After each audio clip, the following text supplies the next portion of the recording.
name is Fred Schebesta. I'm one of the co-founders of Finder.com. We're a comparison service on our mission to obviously compare everything. We compare credit cards, home loans, mortgages, savings accounts, insurances, all sorts of things. We have a big shopping section as well. And we've been rolling it out around the world. So we've been doing it for 9 years. There's around 200 people at Finder. We're working really, really hard to help people make better decisions when they need to choose a product. We are marketing currently into Singapore and Hong Kong. We had our first sales in Singapore in February. We're celebrating that, so that's really cool. Great news, and obviously really happy to be able to serve those customers and help them find a better deal.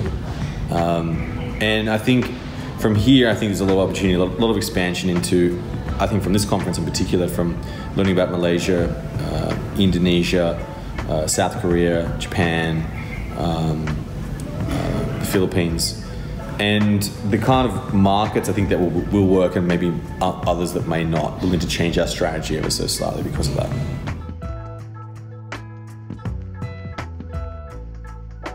Yeah, so cryptocurrency I think is one of the most incredible emerging technologies. It's built on blockchain.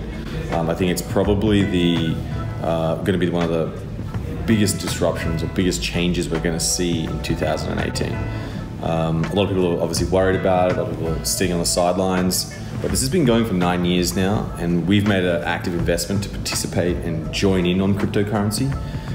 And we've taken that hedge that potentially cryptocurrency could take over other forms of finance. So for us, because finance is a big part of our business, we've decided to move into that and hedge against the fiat currency risk.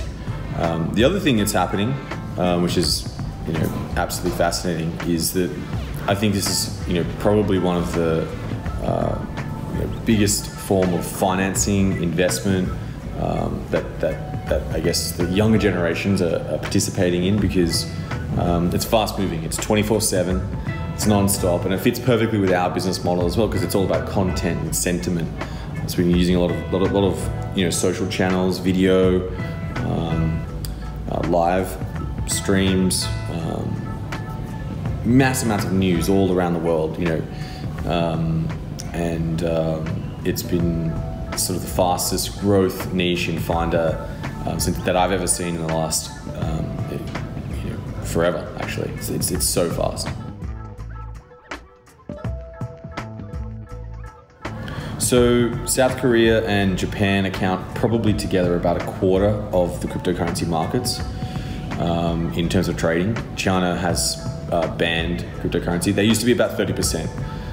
When that obviously got removed, that dipped the market a bit, but there is a lot of signs that they're going to come back into the market.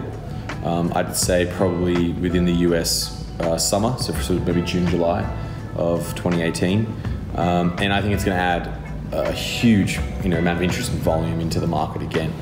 I think some of the other countries like Indonesia, Malaysia have been a little slower to take up cryptocurrency because they're a little scared about it. And every country around the world's a little scared, really.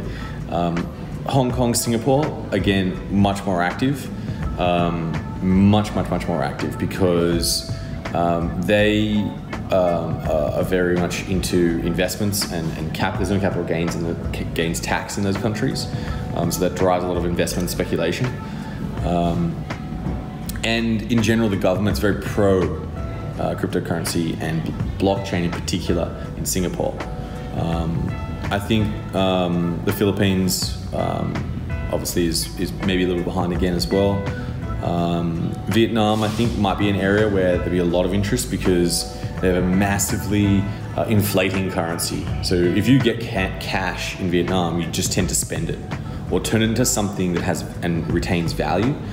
So cryptocurrency is a channel that potentially could be used for that. So there's a lot of ATMs, Bitcoin ATMs in Vietnam. I think you've got a very new technology, so no one really knows. You've got something with no necessarily clear way of measuring its value, apart from how much usage of the actual currency there is. Like, it's very hard to value the US dollar. How much should the US dollar be worth? No one really knows. There's that component. I think you've got whole amounts of other technologies and coins which are paired to those coins as well, and that's fueling the price and changing it. I've seen some coins that were paired together literally fly up and then come back down 20-30% in 10 minutes just because lots of people needed to move into that currency and they needed to buy. It's very new. The actual size of the market, it's around 500 billion, so it's not that big. You look at like a stock market or a currency, a forex currency, they're all massively affected by news, massively. They just don't move as fast because, and here's my contention, is that they're not 24/7. They turn off. You know, traders start at 10 o'clock and they finish at 4 o'clock. You know, nothing much happens after that. There is the futures market that does continue on, but it's not the same thing, right? You're not actually trading the stocks. Crypto doesn't turn off. It runs on the weekend. It doesn't mind. It doesn't care what time of day, what day it is. It's non-stop. And because of that, you're going to get much stronger reactions to news because people can actively trade and take actions based on that news immediately, no matter where you are in the world. I've traded probably cryptocurrencies in at least 60 different countries. Every niche that we operate at Finder, whether it's in banking or insurance, shopping, whatever it may be, has a really fascinating relationship to social media. Some of the markets, they're just not social. Like, you're not going to sit and everyone going to talk about their credit card debt. You're just not going to do that. Each of those groups, each of those markets has very specific sort of, I'd say, platforms that they use. And in different parts of the world, they have different platforms as well. So as an example, in cryptocurrency, things like Telegram, Discord, and Twitter are massive. And so what we had to do is adapt our strategy and platform depending on the niche and the vertical that we're working on, and depending on the country that we're working in.